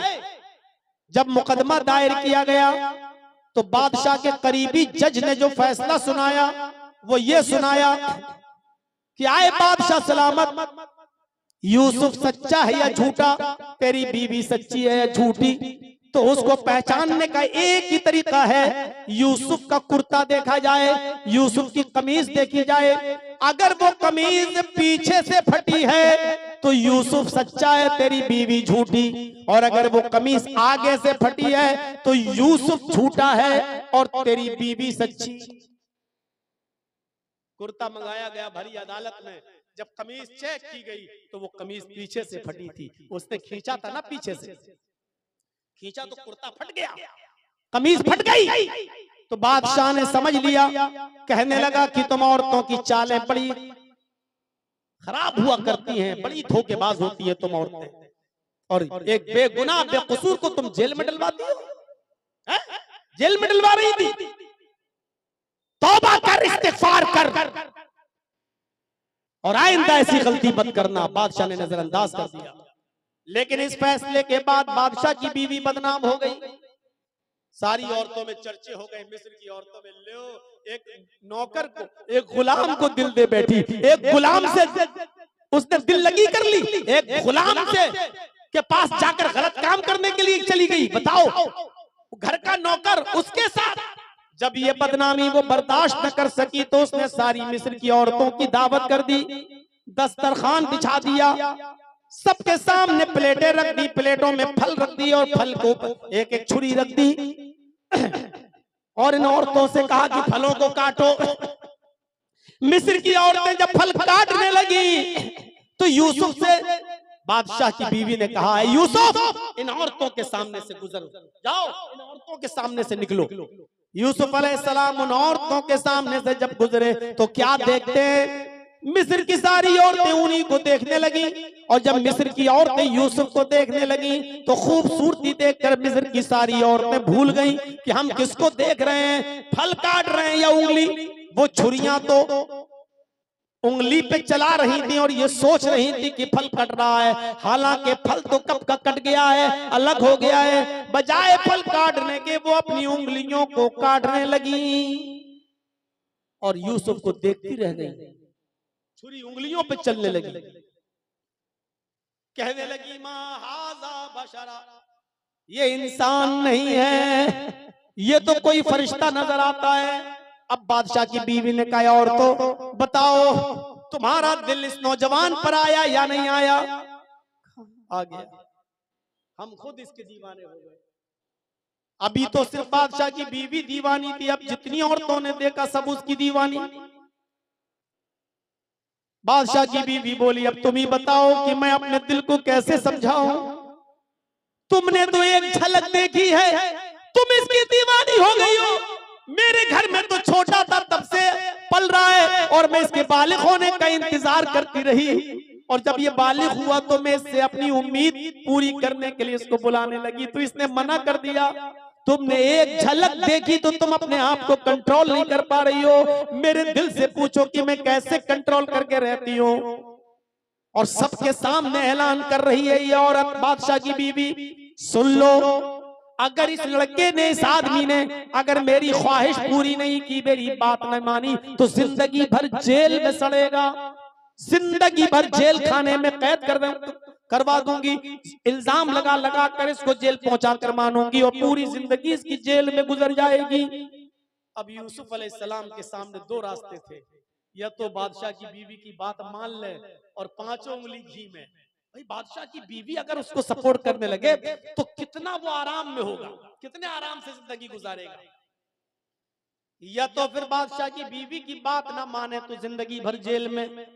अब यूसुफ सोचने लगे कि मैं क्या करूं, बात नहीं मानता तो जेल खाना और बात मान लेता हूं तो हरामकारी, मैं क्या करूं। अपनी नजरें आसमान पे डाली और कहा, अल्लाह इन दो रास्तों में मैं जिस रास्ते को पसंद करता हूं वो तुझसे मांग रहा हूं। रब्बिस्सिज्नु अहब्बु इलैया मिम्मा यदऊननी इलैहि। आय अल्लाह मैं जेल में रहना ज्यादा पसंद करूंगा, लेकिन वो काम नहीं करूंगा जिस काम की तरफ ये औरत मुझे बुला रही है, और ये मिस्र वालियां मुझसे गलत काम लेना चाहती हैं, मैं वो काम नहीं करूंगा। इससे बेहतर है कि मेरी पूरी जिंदगी जेल में गुजर जाए। यूसुफ अलैहिस्सलाम ने परेशानी वाला रास्ता उठाना गवारा कर लिया कि मैं जेल में जाऊंगा। आखिरकार जब बादशाह मिस्र की बीवी की बात न मानी तो उसने भी इल्जाम लगाकर यूसुफ अलैहिस्सलाम को जेल भिजवा दिया। अब यूसुफ अलैहिस्सलाम जेल में गुजारते अपनी जिंदगी, तकरीबन 7 साल जेल में गुजारते हैं, तकरीबन 7 साल जेल में गुजारते हैं। अब वहां ख्वाब की ताबीर बताते हैं, उस यसना में बादशाह ने भी ख्वाब देखा। हजरत यूसुफ ने ताबीर बता दी। बादशाह ने कहा जिसने ये ताबीर बताई वही मुल्क के मिस्र को कहत से और परेशानी से बचा सकता है, लिहाजा उसको जेल से छुड़ाया गया बादशाह के हुक्म पर, और बादशाह ने यूसुफ अलैहिस्सलाम को मुल्क के मिस्र का बादशाह बना दिया। अब मिस्र की बादशाहत यूसुफ अलैहिस्सलाम के हाथ में आ गई। अब गौर कीजिए कितना जमाना गुजर गया। बचपन में कुएं में फेंके गए, कुएं से निकाल कर मिस्र के बाजार में बेचे गए, मिस्र के बाजार में बेचने के बाद तकरीबन 15 साल तक, जब तक बालिग नहीं हो गए तब तक बादशाह के घर में पले, और 15 साल यानी 20 साल के हो जाने के बाद बादशाह की बीवी ने गलत इल्जाम लगाया तो जेल में डलवाया। तकरीबन 7 साल जेल में रहे, 27 साल इतनी लंबी मुद्दत अपने बाप से अलग रहे। और बाप का हाल ये है कि अल्लाह मेरा बेटा, अल्लाह मेरा बेटा। याकूब अलैहिस्सलाम दुआ मांग मांग के उनकी आंखें अंधी हो गई, दुआ मांगते मांगते आंसू बहाते बहाते वो बीना बीना हो गए। जब मुल्क के बादशाह बन गए हजरत यूसुफ, तब उनको याद आया, कहने लगे कि अब सही वक्त है मुझे अपने बाप को याद करने का, सही वक्त है मुझे अपने बाप को अपने यहाँ बुलाने का। तो जो कमीज बचपन में, जिस कमीज को पहनकर वो कुएं में फेंके गए थे, जो कमीज हजरत यूसुफ संभाल के रखे थे, उसी कमीज को हजरत यूसुफ ने निकाला, और कमीज निकालने के बाद मिस्र के कुछ लोगों को भेजा, जाओ उस बस्ती में जाओ, वहां एक बूढ़ा आदमी तुम्हें मिलेगा, उसका नाम याकूब होगा, उस याकूब को बोल देना कि मिस्र के बादशाह ने तुम्हें ये कुर्ता, ये कमीज भेजी है, बाकी बातें उनको याद आ जाएंगी। मिस्र के कुछ लोग यूसुफ का कुर्ता लेकर जब दूसरे मुल्क पहुंचे और वहां याकूब अलैहिस्सलाम से मिले, अभी तक इन लोगों को ये नहीं मालूम था कि यूसुफ ने हमें जहां भेजा है वो यूसुफ का बाप है और यूसुफ उसका बेटा है। अभी किसी को नहीं मालूम, बादशाह को भी नहीं मालूम। जब ये लोग मिस्र से चलकर उस मुल्क में आए जहां याकूब रहते थे और याकूब अलैहिस्सलाम से मुलाकात की, तो कहा कि मिस्र के बादशाह ने ये कुर्ता आपको दिया है। जैसे उस कुर्ते को हजरत याकूब अलैहिस्सलाम ने सूंघा, अल्लाह से दुआ की, आंखों की रोशनी वापस आ गई। इस कुर्ते को देखा तो पहचान गए कि ये तो मेरे बेटे का कुर्ता है, ये तो यूसुफ अलैहिस्सलाम पहना करते थे। उसको सूंघा तो यूसुफ अलैहिस्सलाम की महक उनको अच्छी तरीके से सूंघने में आ गई। कहने लगे ये कुर्ता तुम्हें किसने दिया? कहा बादशाह ने। कहा उसका नाम क्या है? कहा यूसुफ। तो याकूब अलैहिस्सलाम ने कहा क्या वो जिंदा है? कहा हाँ। जो सवाल किया उस सवाल को सुनिएगा मेरे साथियों। आए मिस्र वालों, कैफ तरकतहू, तुमने यूसुफ को किस हाल में छोड़ा, कैसे छोड़ा, कहां छोड़ा, किस पोजीशन में छोड़ा? पहला सवाल, किस हाल में? मिस्र वालों ने कहा किस हाल में? किस हाल में पूछते हो? तारा को तू मलिका मिस्र। अरे उसके तो मजे ही मजे। इस वक्त वो मिस्र का बादशाह है।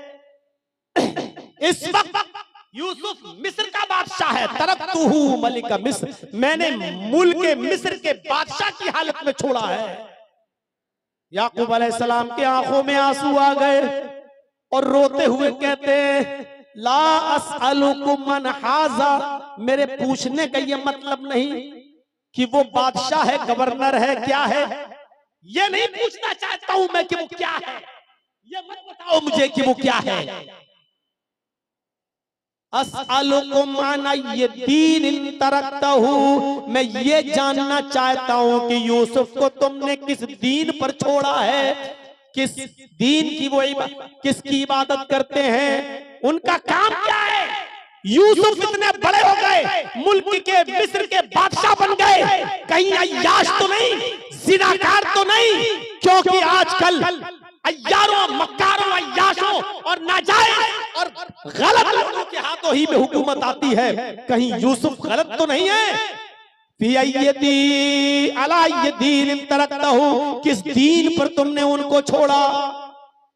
मिस्र के लोगों ने जो कुर्ता लेकर आए, कहने लगे कि हमने उनको इस हाल में छोड़ा कि वो ला इलाहा इल्लल्लाह पढ़ते हैं, वो इस बात का इकरार करते हैं कि अल्लाह के अलावा कोई माबूद नहीं, और इसी कलमे की तरफ लोगों को बुलाते हैं, एक अल्लाह की इबादत का हुक्म देते हैं और नमाज कायम करते हैं, नमाज पढ़ते हैं। इसी दीन के ऊपर हमने उनको छोड़ा है। मेरे भाइयों, पूरा वाकया बताने का मतलब यह है कि इतनी लंबी मुद्दत के बाद जब याकूब अलैहिस्सलाम को पता चला कि मेरा बेटा जिंदा है, तो इस बात को कर खुश नहीं हुए कि मेरा बेटा मुल्क मिस्र का बादशाह बन गया, बल्कि खुशी उनको तब हुई जब उन्होंने ये सुना कि मेरा बेटा एक अल्लाह की तरफ लोगों को बुलाता है और एक अल्लाह की इबादत करता है। ये तरबियत की एक बाप की अपनी औलाद को, क्या ये तरबियत है आज हमारी?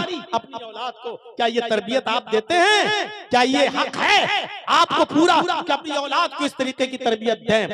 औलाद बेटा है तब भी अच्छी तरबियत, और बेटी है तब भी उसकी अच्छी तरबियत होनी चाहिए। मेरे भाइयों, ये मायार होना चाहिए। आज क्या दूसरों के साथ जा रहे हैं, दूसरों के साथ भाग रही हैं, दूसरों के साथ। और जाइए महाराष्ट्र का रिकॉर्ड देखिए, 3 लाख लड़कियों की एप्लीकेशन कोर्ट में पहुंची हुई है, 17-16 साल की लड़कियों की। अभी मेरे बालिग होने में 1-2 साल बाकी है। जब मैं बालिग हो जाऊं, मैं अपनी मर्जी से फला इब्ने फला के साथ शादी करूंगी, गैर मुस्लिम लड़के से। मेरा बाप और मेरा भाई इंटरफियर करे तो उसको कोई इंटरफियर का हक नहीं होगा, क्योंकि अभी मेरी उम्र 17 है। जब मैं 18 साल की हो जाऊंगी तो मैं अपनी मर्जी से खुद शादी करूंगी उस गैर मुस्लिम लड़के के साथ। ये 3 लाख मुस्लिम लड़कियों की एप्लीकेशन है सिर्फ महाराष्ट्र के अंदर, गैर मुस्लिम लड़कों के साथ, गैर मुस्लिमों के साथ। कहां है हम और आप? जानते हो, सिलसिलतुल हदीस सहिया के अंदर इमाम हजरत नासरुद्दीन अलबानी एक हदीस नकल करते हैं। वो कहते हैं अल्लाह के नबी सल्लल्लाहु अलैहि वसल्लम ने फरमाया कि आधी रात के बाद आसमान के सारे दरवाजे खोल दिए जाते हैं। हदीस के अल्फाज क्या हैं? तुफ्तहु अब्वाबुस समाई निस्फल लैल व युनादी मुनादिन। आधी रात के बाद आसमान के सारे दरवाजे खोल दिए जाते हैं और एक पुकारने वाला पुकार कर कहता है हल मिन दाइन फयुस्तजाब लहू, है कोई अल्लाह को पुकारने वाला जो अल्लाह को पुकारे, अल्लाह उसकी पुकार को सुने। हल मिन साइलिन, है कोई सवाल करने वाला फयूता, अल्लाह उसको दे। हल मिन मकरूबिन फयुफर्रज अन्हु, है कोई सितमज़दा, है कोई परेशान हाल जो अपनी परेशानी अल्लाह के सामने रखे और अल्लाह उसकी परेशानी को दूर करे। ये हर फरिश्ता हर रात में पुकारता है। आधी रात के बाद जब आसमान के दरवाजे खुल जाते हैं, अल्लाह के नबी फरमाते फला यब्का मुस्लिमुन यदउ बिदावतिन इल्लस्तजाब लहू इल्लस्तजाब अल्लाहु लहू। सारी दुनिया के मुसलमानों में जितने भी लोग आधी रात के बाद उठकर अल्लाह से मांगते, अल्लाह सबको देता है और हर एक की दावत को कबूल करता है, हर एक की दुआ को अल्लाह सुनता है, जो मांगता अल्लाह देता है। लेकिन आधी रात के बाद भी सबको देता है, लेकिन इन दो लोगों को अल्लाह आधी रात के बाद भी नहीं देता। वो कौन दो लोग हैं? फरमाया इल्ला ज़ानियतन तसआ बिफर्जिहा, एक उस औरत को अल्लाह कुछ नहीं देता इस रात में, चाहे पूरी रात तहज्जुद पड़े, लेकिन अल्लाह उस औरत को भी नहीं देगा। किसको? जो जिना करती है। तसआ बिफर्जिहा, अपनी शर्मगाह को लेकर दौड़ती है, कभी इधर कभी इधर कभी इधर, यानी कॉल गर्ल या तवाइफ, जिस्म फरोश जो अपना जिस्म बेचती है। अभी इस कस्टमर से निपटी, फिर 1000 रुपए कहीं मिला, दूसरी जगह चली गई, फिर तीसरी जगह चली गई। तसआ बिफर्जिहा, जो अपनी शर्मगाह को लेकर इधर उधर भागी भागी फिरती है, ऐसी औरत की दुआ अल्लाह ताला आधी रात के बाद भी नहीं सुनता है। इसमें वो लड़कियां भी शामिल है। एक को छोड़ा, उसके साथ गलत काम किया, उसको छोड़ा, उससे मोहब्बत छोड़ी, अब दूसरे को पकड़ लिया, दूसरे से 1 आध साल ताल्लुक किया, उसको छोड़ा, फिर तीसरे को पकड़ लिया, तीसरे को छोड़ा, फिर चौथे को पकड़ लिया, और सबके साथ सबके बिस्तर पे सोती है, सबके साथ गलत काम करती है। ये लड़की चाहे वो पैसा भी ना लेती हो, फ्री में अपने बॉयफ्रेंड के सामने अपने जिस्म को पेश कर देती हो, लेकिन कई कई उसके बॉयफ्रेंड हो तो ये लड़की भी उसमें शामिल है। ऐसी लड़की और ऐसी औरत की अल्लाह तबारक व तआला दुआ नहीं सुनता। और उशारन, नाजायज टैक्स लेने वाले की भी नहीं सुनता।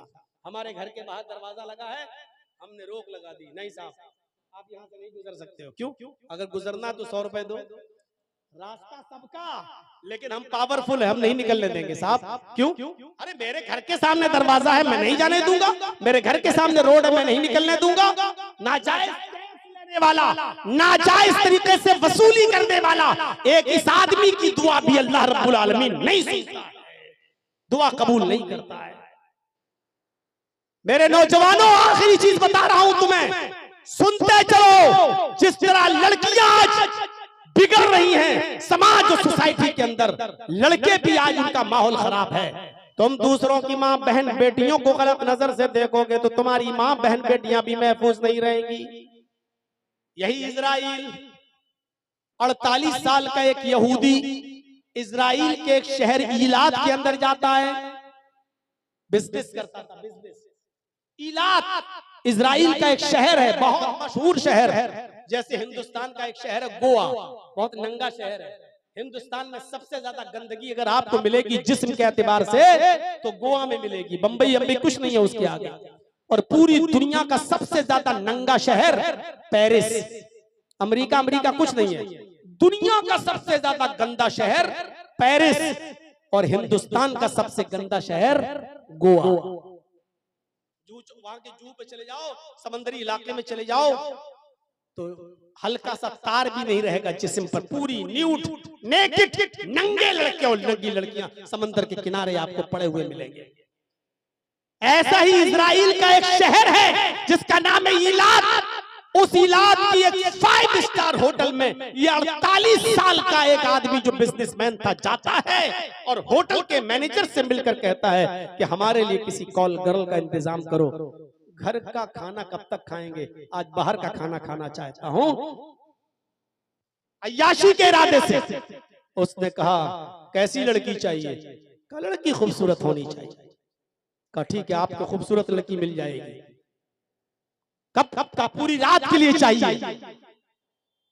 पैसे फिक्स होते हैं, काउंटर पे पैसे जमा कर दिए जाते हैं, लड़की को फोन करके होटल का मैनेजर बुलाता है, कॉल गर्ल आती है, उसको रूम नंबर बताया जाता है, इस रूम नंबर में तुम्हें जाना है, तुम्हारा पैसा पेड है, वो आओ हम तुम्हें दे देंगे, सुबह जब जाओगी तो अपना पैसा लेके चले जाना। वो होटल में जैसे ही बेल बजाती है, अंदर से आदमी 48 साल के आदमी की आवाज आती है, दरवाजा खुला हुआ है, तुम अंदर आ सकती हो। जैसे ही लड़की ने दरवाजा खोला, अंदर घुसती है, लड़की के बाप की जब उस आदमी की नजर उस लड़की पे पड़ती है तो उसको हार्ट अटैक पड़ जाता है, उसको दिल का दौरा पड़ता है, वो आदमी जमीन के ऊपर गिर पड़ता है, इसलिए कि उसने जब गौर से देखा तो पता चला कि ये काल गर्ल कोई और नहीं, उसकी अपनी सगी बेटी। ये कॉल गर्ल कोई और नहीं, उसकी अपनी सगी बेटी है। जब इसको दिल का दौरा पड़ा, जल्दी से इसको इमरजेंसी हॉस्पिटल में पहुंचाया गया, इसकी बीवी को फोन किया गया। इसकी बीवी जब आई तो इसने अपनी बीवी को पूरी बात बताई। बीवी ने कहा अच्छा, तो इसका मतलब यह है कि तुम्हें भी घर से सुकून नहीं था, तुम भी बाहर आकर अय्याशी करते हो। जिस रास्ते पर बाप चलता है तो उसकी औलाद भी उसी रास्ते पर चल पड़ी है। तुम्हारी बेटी भी इसी रास्ते पर इसीलिए चल रही है क्योंकि तुमने गलत रास्ता पकड़ा, यही रास्ता तुम्हारी बेटी ने भी पकड़ा। अब मुझे तुमसे तलाक चाहिए। और आखिरकार उस औरत ने अपने आदमी से तलाक ले ली। मेरे भाइयों, जब तुम बाप होकर गलत रास्ते पे चलोगे, तुम्हारी बेटियां भी गलत रास्तों पे चलेंगी, नहीं बचा पाओगे तुम। पाकिस्तान का एक शहर है कराची, कई बार मैं जा चुका हूं। उस कराची के अंदर एक बहुत मशहूर इलाका है जिसका नाम है defence housing authority. Defence housing authority. उस डिफेंस हाउसिंग अथॉरिटी में एक बहुत खूबसूरत प्राइवेट निजी स्कूल बना हुआ है, बहुत खूबसूरत। अमीर माँ बाप के लड़के और लड़कियां उस स्कूल के अंदर पढ़ते हैं, निजी स्कूल है। उस स्कूल के 4 स्टूडेंट्स ने ये तय किया कि आज किसी लड़की को हम बहकाएंगे, बहलाएंगे और नाश्ता पानी के बहाने उसको एक कमरे में बंद कर देंगे और चारों लड़के उससे एक एक करके उसके साथ आज जिना करेंगे, ज्यादती करेंगे उसके साथ। उन 4 लड़कों में से एक लड़का किसी लड़की को बहलाकर फुसलाकर खिलाने पिलाने के बहाने दोस्त बनाकर लाता है और एक कमरे में ले जाता है और कहता मैं अभी आ रहा हूं। बाहर आकर कॉल करता अपने 3 साथियों से, काम हो गया। लड़की को जान से मारने की धमकी दे दी गई। लड़की डर गई, लेकिन वो गलत काम करने पर तैयार है। कह रही है मेरी जान मत लो, पहले मैं जा रहा हूं, उसके बाद फिर दूसरा। पहले जिसने पकड़ा वो गया, उस लड़की के साथ गलत काम किया, वो बाहर आया, फिर दूसरा गया, उसने उसके साथ ज्यादती की, दूसरा निकला, फिर तीसरा गया, तीसरे ने उसके साथ जिना किया। वो सबके सामने हाथ पैर जोड़ती रही लेकिन किसी को रहम नहीं आया। जब तीनों ज्यादती करके निकल चुके, अब चौथे का नंबर आया। कहा कि देख हाथ पैर तो बहुत जोड़ रही है लेकिन रहम मत करना, बहुत खूबसूरत है, पूरा मजा आएगा तुझे, जाओ। ये चौथा दरवाजा खोलता है, उस लड़की के पास जाता है। जैसे उस कमरे में घुसता है, लड़के की नजर उस लड़की पर पड़ती है, इस लड़के के दिमाग की नस फट जाती है, ब्रेन हेमरेज होता है और उसी वक्त ये लड़का ऑन स्पॉट उसी कमरे में मर जाता है। इसलिए कि वो लड़की कोई और नहीं थी, इसकी अपनी सगी बहन। जब भाई किसी गलत काम में पड़ जाए तो ये उम्मीद मत रखना कि उस भाई की बहनें महफूज होंगी। कह दिया जो कहना था। अगर बाप हो बच्चों के गलत काम करोगे तो तुम्हारी बेटियां महफूज नहीं रहेंगी, और भाई हो किसी बहन के, दूसरों की बहन बेटियों पर गलत नजर डालोगे तो तुम्हारी बहन बेटियां महफूज नहीं। जाओ, तकरीर खत्म करो, अब जाकर तकरीर मोबाइलों पे बात और बताओ अपनी गर्लफ्रेंड को कि मौलाना साहब ऐसा ऐसा बोले थे। मुझे मालूम है कि इतना सख्त सुनने के बाद भी बेशर्मो तुम्हें शर्म नहीं आएगी, बेहयाओ तुम्हें हया नहीं आएगी, बेगैरत हो, तुम्हें गैरत नहीं आएगी, इसके बावजूद भी तुम इस गलत हरकत को छोड़ नहीं पाओगे। तुम अपनी गर्लफ्रेंडों को छोड़ नहीं सकते, और तुम्हारी चुड़ैलें, तुम्हारी गर्लफ्रेंडें, तुम्हारी चूहियां तुम्हें नहीं छोड़ सकती हैं, क्योंकि तुमने उनको अपने प्यार के बंधनों में ठार से देकर बंधा रखा है। लेकिन याद रखना, तुम दूसरों की बहन बेटियों के साथ गलत काम करोगे तो तुम अपनी बहन बेटियों के साथ दरवाजा खोल रहे हो। और इसी को कुरान ने कहा है, ला तक़रबु ज़िना इन्नहु काना फ़ाहिशतन व साअ सबीला। जिना के करीब मत जाओ, ये गंदा रास्ता है। फ़ाहिशतन व साअ सबीला, ये गंदा रास्ता है। आप जिस रोड पे चल रहे हो ना, समझते हो कि मंजिल पे पहुंच जाएंगे, नहीं। जिना का जो रास्ता, जिसको आप समझ रहे हो कि मैं किसी की बहन के साथ जिना कर रहा हूं, जिस रास्ते पे आप चल रहे हो, इसकी आखिरी मंजिल तेरी बहन और बेटी है। तू जिस सड़क पे चल रहा है, इस सड़क पर तेरी बहन और बेटी का घर मौजूद है। तू जिस रास्ते पे चल रहा है, वहां तेरी बहन और तेरी बेटी का घर है। इसलिए याद रख, कुरान ने इसको गंदा रास्ता कहा है, गंदा रास्ता। इसीलिए रास्ता कहा है कि जिस रास्ते पे तुम चल रहे हो, ये रास्ता तुम्हारी बहन और तुम्हारी बेटी तक पहुंच रहा है। अल्लाह से दुआ करता हूँ, इस्लाह मुआशरे पर होने वाले इस प्रोग्राम को पर खत्म करने के बाद, मुझे इतनी उम्मीद नहीं थी कि इतना थकने के बाद और इतना गशी और चक्कर आने के बाद मैं इतनी देर बोल दूंगा। 2 घंटे हो गए, 2 घंटे मेरे भाइयों, 5 मिनट बाकी हैं। 1:15 पे बोला था और 3:15 हो रहे हैं। 2 घंटे मैंने खींच दिए। अल्लाह से दुआ करता हूँ कि अल्लाह तू हमारा इम्तिहान मत ले, और अगर तू हमारा इम्तिहान लेता है तो इस इम्तिहान में पूरा उतरने की हमें तौफीक अता फरमा। हमारे मुआशरे की इस्लाह फरमा, हमें जिनाकारी से बचा ले, हमें अपने बेटे और बेटियों की तरबियत करने की तौफीक अता फरमा। बारिलाह, जब तक तू हमें जिंदा रख, इस्लाम पे जिंदा रखना सवाल है। जब तक तू हमें जिंदा रख, इस्लाम पर रखना, और जब हमारा खात्मा हो तो ईमान पर हमारा खात्मा फरमाना। वमा अलैना इल्लल बलागुल मुबीन व आखिरु दअवाना अनिल हम्दुलिल्लाहि रब्बिल आलमीन। अस्सलामु अलैकुम व रहमतुल्लाहि व बरकातुहू। सवाल और जवाब के लिए आप लोग किसी मुफ्ती साहब को बुलाया कीजिए, जो जिस काम का स्पेशलिस्ट हो उससे वही काम लेना चाहिए। आपको हार्ड पड़ता है तो हार्ड स्पेशलिस्ट के पास जाते हो, होम्योपैथिक दवा के पास नहीं। तो जो जिस फन का माहिर हो उससे वो काम लिया करिए। हम तकरीर वाले फन के हैं, हमसे तकरीर वाला काम लीजिए। जो जिस फन का माहिर हो उससे वो काम लीजिए। माफ कीजिएगा, मैं मुफ्ती नहीं हूँ, इसलिए आपके किसी सवाल का जवाब मैं नहीं दे सकता। अल्लाह ताला से दुआ है कि अल्लाह ताला हमें